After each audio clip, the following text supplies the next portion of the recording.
Hello Slur. Hello, So Slur. today kita mau buat something different ya kan. Biasanya kan paling have fun, konten-konten vlog, ada challenge juga. Tapi hari ini sedikit berbeda. Karena kita mau mengedukasi, kita mau berdiskusi tentang sesuatu. Dan yang pastinya ini relatable kali kan sama kita semua, apalagi kami yang suara Jet pastinya kan. Jet sebenarnya bukan Jet sih, G generation bilangnya itu Gen G. Z. Ya Gen Z generation. Pastinya ada yang masih sekolah gitu. Itu mati Kita-kitanya masih SMK guys. yang masih SMK. Enggak, kalau Aing sendiri anak UI. Ada. Jadi kita Aing mau anak- bahas satu anak hal yang Harvard. gak abang Stanford sih. Iya. Ini abang Harvard memang. Udah. Jadi kita mau bahas tentang sekolah online. Ya. Jadi in my opinion, aku itu jujur aku itu mendukung sekolah online. Ayo kita sekarang dulu ya. Kenapa begitu?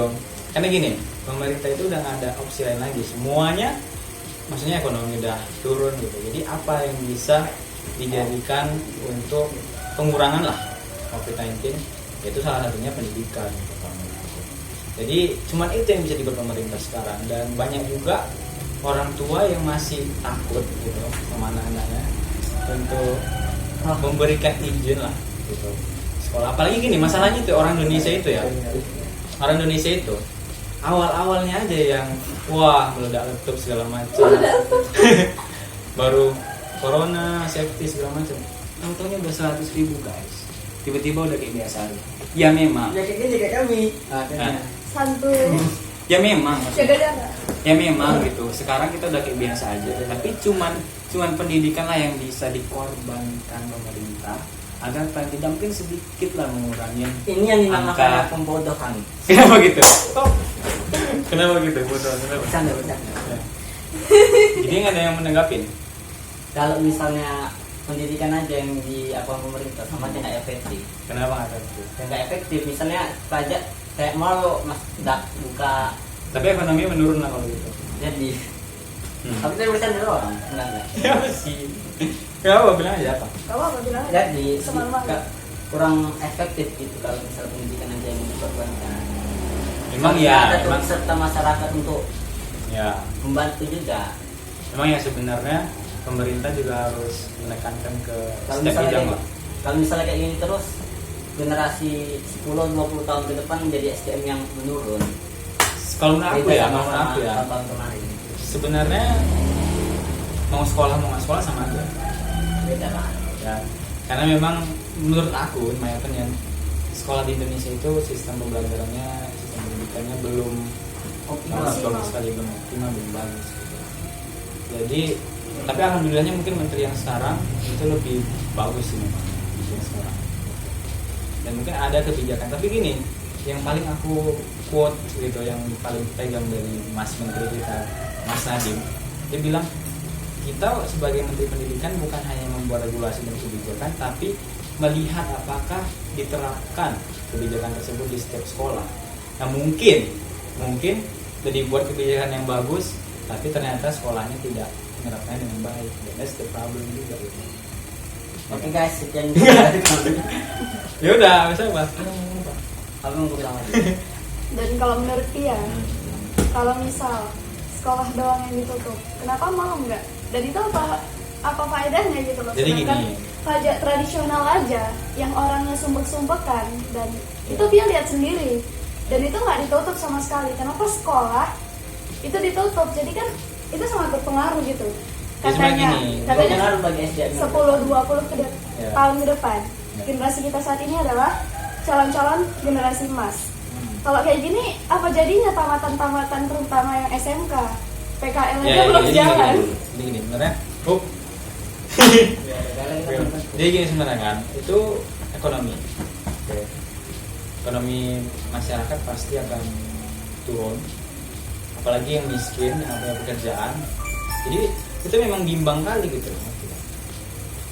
Maka dari itu salah satu hal yang bisa dikorbankan pendidikan. Walaupun pasti ya sisi negatifnya SDM menurun segala macam gitu.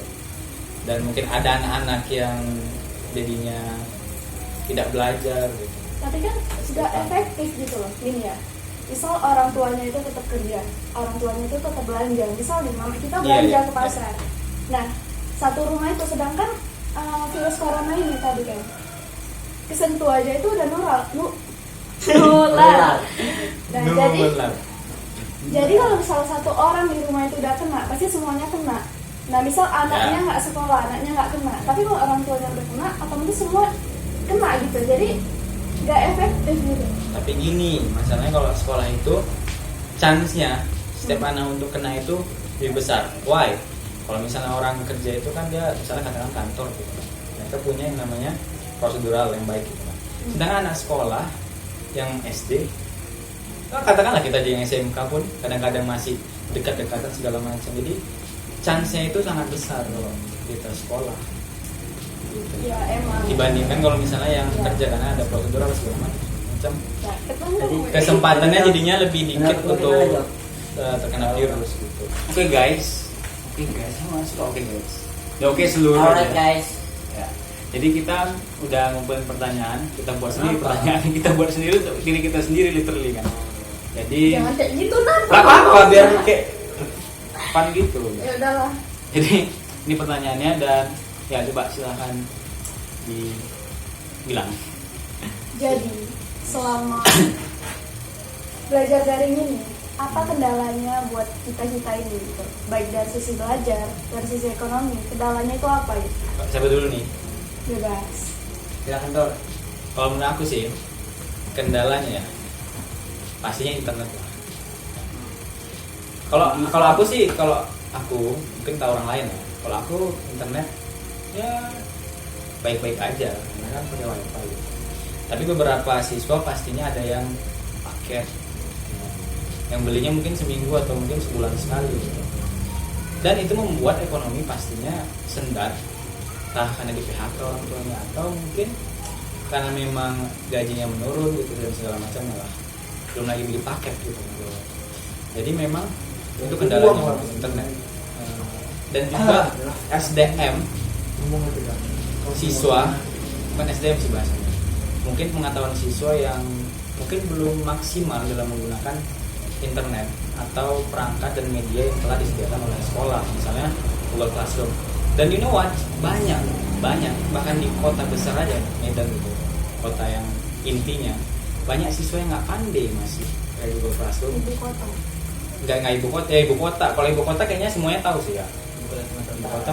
Kota terbesar nomor Kalau di 3. ya Kota terbesar di Pulau Sumatera. itu banyak siswanya yang kudet gitu, yang belum pandai menggunakannya. Belum lagi guru, dan ada juga beberapa guru yang kudet juga gitu, belum pandai menggunakan media-media ini. Itu kendalanya mungkin. Dan apalagi Zoom. Mungkin ada beberapa guru yang memang dia inisiatif sendiri belajar pakai Zoom gitu. Tapi banyak guru yang belum pandai menggunakan Classroom. Mungkin hanya sedikit pandai menggunakan. Tapi ada juga yang sama sekali tidak pandai menggunakan. Itu kendalanya mungkin sekolah-sekolah ini Saramai suggestion sekolah-sekolah itu buat seminar atau pembelajaran kerja guru, karena kita harus pungkiri gitu kan. Bukan berarti kan ada guru masih pandai, pasti bisa sendiri, tapi tidak misalnya. Aku mungkin sekolah-sekolah harus memberikan lah pengetahuan kepada guru-guru gitu kan, inisiatif atau seminar misalnya cara menggunakan Google Classroom, cara mengajar online gitu menurut saya. Menurut saya kayaknya terlalu formal menurut aku. menurut gue ya. Jadi intinya itu berarti menurut Bang Fatur, jadi intinya adalah Bang Popo. ya bebas itulah. Jadi intinya ada yang kurang cakap dalam menggunakan teknologi, ya kan? Mantap kali sepenya. Dan terus kendala di sisi ekonomi yang menyebabkan anak-anak itu siswa-siswa itu susah untuk membeli paket internet, kuota Ya. yang tentunya sangat diperlukan dalam pembelajaran daring ini. Ya. Dan solusinya buat yang menurut Bang Fatur, Fatur aja udah. Kalau baca kelibet, kalau ngomong kelibet. Saya kan kayak gitu. Kenapa? jadi kalau menurut Bang Fatur tadi yang untuk yang kurang cakap menggunakan teknologi ini sebaiknya diadakan suatu seminar untuk pelatihan. Iya, Pak. Nah, lalu bagaimana dengan masalah paket internet itu? Nah itulah yang jadi masalah. Oke gini, kita kesampingkan lajur misalnya, Google Classroom aja lah, itu kan nggak terlalu banyak kan. Nah kalau itu pemerintah bahkan mungkin tidak bisa berapa-apa karena ekonomi pastinya slow down, dan banyak orang tua yang nggak bisa berkarya mengeluh pastinya gitu, bilang kenapa nggak sekolah aja udah gitu, kenapa nggak ya udah sekolah seperti biasa, juga seperti biasa, karena memang online ini tidak efektif gitu, dan ekonominya pasti juga banyak orang tua yang tersendat, jadi untuk beli paket aja mungkin sulit mungkin. Tapi ada beberapa yang bahkan dia mudah aja kan, ada wifi gitu kan, orang tuanya juga tercukupi di masa pandemi gini. Banyak ada juga loh orang tua yang itu sejahtera juga sebenarnya di masa pandemi gini, ada beberapa, ada yang gawat ekonominya, ada yang sejahtera. Menurut saya juga jauh-jauh dari faktor, salah satunya ya paket. Nggak semua dari kita itu punya uang untuk buat beli paket. Kadang orang tua pun nggak memberikan uang kepada kita untuk beli paket. Oke. Sama terganggunya pekerjaan mereka gitu. Ekonomi yang slow down, PHK dan segala macam. Itu sih. Bang Jaki, Ya. ada mau Jadi kasih tambahan pendapat? Tidur. Ya tidur. Tolong, kendala apa aja? Kendala selama kalau online-nya apa yang nggak enak merasakan? Tapi Merasa aku lebih malas aja dalam melakukan hal-hal. Biasa sih kalau di sekolah, biasanya kalau di sekolah sih rajin. Kalau di sini kayak jarang. Soalnya aku benci namanya kayak. Arahnya. Jadi menurut saya dalam pembelajaran dari ini, interaksi antara siswa dan guru itu agak terganggu gitu. Jadi kadang-kadang ada siswa yang nggak mengerti sama pelajaran yang diberikan, apalagi itu dalam bentuk teks gitu kan di classroom. Bukan, walaupun tidak semua sekolah menerapkan classroom ini tadi kan, ada pula yang video gitu atau zoom. Tapi sekolah saya sendiri dari classroom dan saya juga kadang tidak mengerti. Nah ini Gitu. Nah. oke. Selanjutnya, menurut kalian apa hal positif yang bisa kita ambil dari dampak dari COVID. COVID-19 ini? Kalau menurut aku ya dampak positif dari corona ini. Dulu Mereka dulu, udah. gantian ya berjalan gitu. Tadi kan abang bilang. Ya. Aing. Angin. Jaki dulu lah seharusnya. Jaki dulu. Cek Kan Bang Syafiq belum dua. apa? Selama ini apa Yang yang pertama bukan. Terus yang kedua. hal yang baik yang kau rasakan? Oke, Hal boleh. yang baik. Ya. Apa? Aku kayak sering sendiri. Apa sih? Gaji. Bagus loh sering sendiri. Aduh, Tadi bagus. abang bilang olahraga. Ya, pertama sih dampak yang aku lakukan di rumah biasanya sih olahraga, habis itu sering bermain sama orang juga, karena Punya di waktu. aku sendiri di rumah itu gak ada teman. Jadi sekarang ada. Terus hal di rumah tuh apa ya? Kadang aku sering baca buku, jelas bukunya apa? Udah. Berarti Ya, ada oke. perubahan yang positif ya. Ya. Tapi di sini agak ada ke perbedaan ya. Biasanya orang-orang kan kalau misalnya COVID mereka jadi nggak ada teman karena nggak boleh keluar. Dan Bang Jaki kebalikannya gitu Iya ya. gitu. Justru COVID-19 dia banyak teman ya kan. Itu yang bagi gas. Bang Fatur? Tapi enggak. Udah belum? Oh belum nih. Apa nih positifnya? Positifnya salah satu faktor dampak apa ngomong apa? Salah satu dampak positifnya adalah ya kita lebih dekat sama keluarga, lebih banyak family quality gitu. Habis itu apa lagi? Nah, Habis itu yang paling bagus. habis itu dekat dengan peliharaan. Nggak apa-apa. Aku juga kayak gitu ngomongnya tadi. Iya sih. Kalau nah ini ya bang, kalau aku sendiri sih dampak positifnya buat aku ya, dan buat anak-anak yang bisa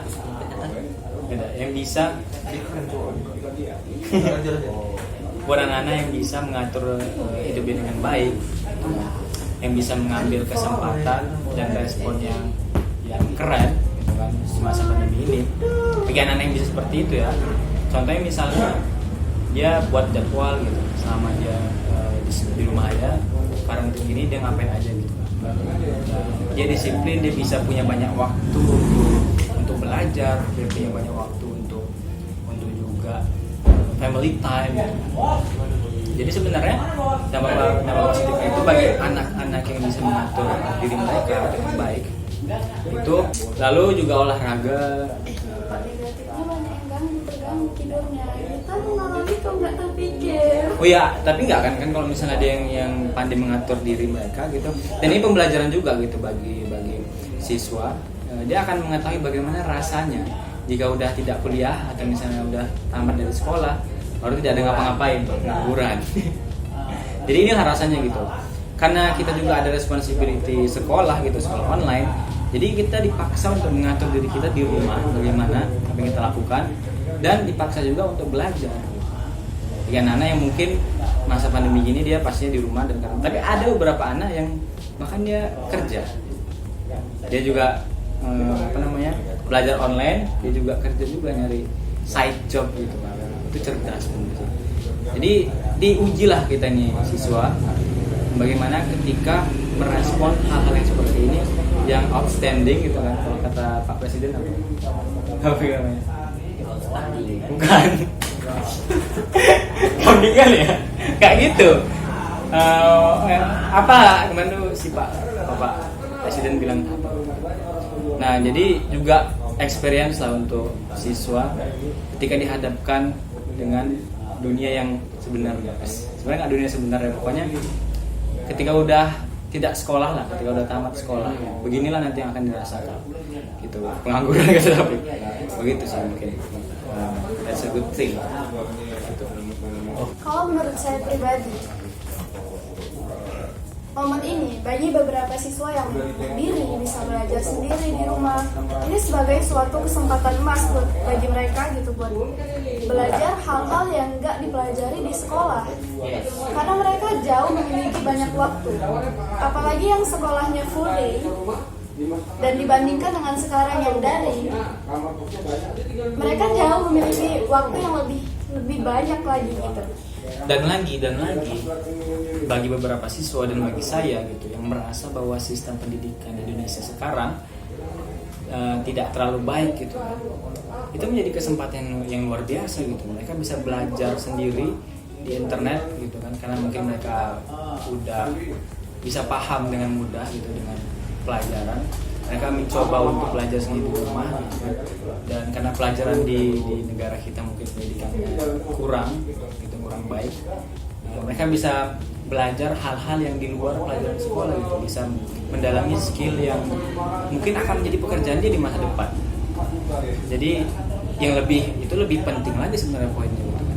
Jadi ya begitu.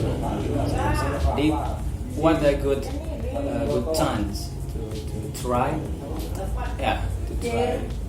apa sih to be the best lah in this situation. Dan itu menurut Abi ya? Menurut ya? Menurut Abang, kenapa sistem pendidikan di Indonesia itu kurang bagaimana? Karena gini, kita dipaksa untuk belajar semua pelajaran. Notabene-nya hampir di semua buku dikatakan gitu.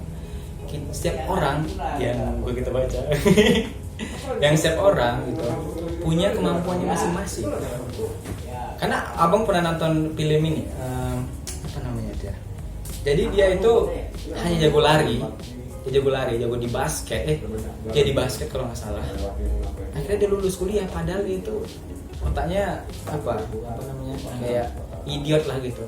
Tapi dia jago di basket dan dia lulus kuliah karena dia passionnya di basket gitu. Diberikan dia bahkan kayak penghargaan gitu. Itu film sih, cuman kan mungkin menyindir sedikit kebanyakan sistem pendidikan di negara lain gitu, di semua negara mungkin ya.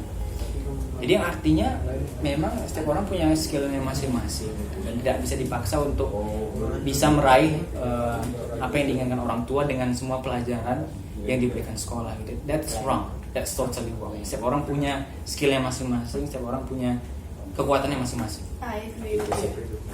Jadi kayak ibaratkannya itu kayak di sini tuh ada, misal ada ular, ada singa, ada kelinci, ada kura-kura, dan mereka diuji untuk lari, sedangkan mereka punya skillnya masing-masing, bakatnya masing-masing.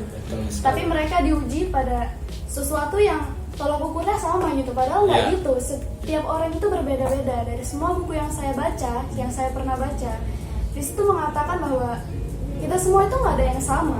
Bahkan kembar siam sekalipun punya sedikit perbedaan, walaupun hanya sedikit, tapi ada pasti. Nah, jadi nggak boleh gitu kita tuh menerapkan tolak ukur yang sama pada semua orang, karena memang kita berbeda dan punya bakat yang berbeda-beda. Dan saya punya penambahan buat, saya juga kurang setuju dengan sistem pendidikan di Indonesia yang sekarang ini, yang tidak kurang menekankan pada pendidikan karakter. Kayak di luar negeri, contoh, kita ambil contoh negara Jepang. Sejak TK, misalnya di TK itu mereka tuh nggak belajar pelajaran, melainkan mereka dididik untuk bagaimana di kereta api, sopan santun, ada orang tua mereka Jadi berdiri. pendidikan moral, pendidikan karakter itu kayak the first thing ya sebelum hidup di dunia ini gitu kan. Nah benar. Jadi nggak ada gunanya, orang Indonesia tuh kebanyakan memang pinter bahkan. Tapi pendidikan karakternya kurang, yang akhirnya ya gini jadinya gitu, bangsa kita tuh jadi gini. Jadi yang kita perlu tekankan itu bukan hanya ilmu, tapi karakter. Jadi pendidikan karakter itu sebetulnya yang paling harus ditekankan di Indonesia. Kalau misalnya kita mau berubah, karena di Indonesia ini banyak orang-orang yang pintar, banyak orang-orang yang cerdas, tapi kurang pendidikan karakternya. Apa contohnya? Itu tuh para apa sih namanya teroris. Mereka itu pinter, nggak mungkin mereka nggak pinter, tapi karakternya yang tidak baik, yang akhirnya jadi kayak gitu. Jadi kita tuh nggak boleh mementingkan ilmu pertama, tapi harus karakter dulu, adab yang paling penting. Ya itu opini saya. Oke. Jadi inilah mungkin kesimpulannya ya. Oke. Kesimpulan dari hasil diskusi kita adalah COVID-19 itu nggak sepenuhnya negatif dan nggak sepenuhnya juga positif. Itu tergantung dengan personal kita, bagaimana kita menyikapi COVID-19 tersebut. Apakah kita menyikapinya dengan cara positif atau negatif? Sebenarnya juga itu bisa diterapkan dalam semua masalah di kehidupan. Gak hanya di kasus ini gitu. Seperti yang buku yang pernah saya baca, yaitu judulnya Seni untuk Bersikap Bodo Amat, karya Mark Manson. Dan dia itu mengatakan bahwa kegagalan itu pasti ada di kehidupan, dan kita nggak bisa itu menghindarinya. Tapi cara kita adalah gimana kita menyikapinya. Apakah kita menyikapi suatu kegagalan sebagai suatu ancaman atau pembelajaran buat kita ke depannya, atau sebagai suatu alasan untuk tidak maju gitu. Atau sebagai sesuatu yang positif, sesuatu yang mengajarkan kita ke depannya gimana, atau sebagai pengalaman untuk kedepannya gitu. Jadi tergantung orang. Jadi sebagai pengalaman untuk kedepannya yang paling bagus, paling baik, dan tetap terus maju gitu. Cari cara untuk menyelesaikan masalah gitu. Oke guys, ini adalah opini kami sebagai pelajar di Indonesia. Kami juga tidak bermaksud untuk menyinggung pihak manapun. Jadi buat kalian, kalau nggak sesuai dengan opini kami, ya apa itu opini kalian. Ini opini kami, beda itu aja. Filter aja sendiri gitu. Jadi guys, untuk kalian yang suka sama video ini, jangan lupa beri dukungannya dengan cara pencet tombol like, subscribe, comment, and share kalau mau. Oh ya, kalau misalnya ada pendapat lainnya, silahkan tinggalkan di komen gitu kan. That's a good thing, okay, to speak up. Okay. Dan kalau dislike aja nggak apa-apa. Tapi kalau gitu segitu saja. See you next time. See you next time. Kecil.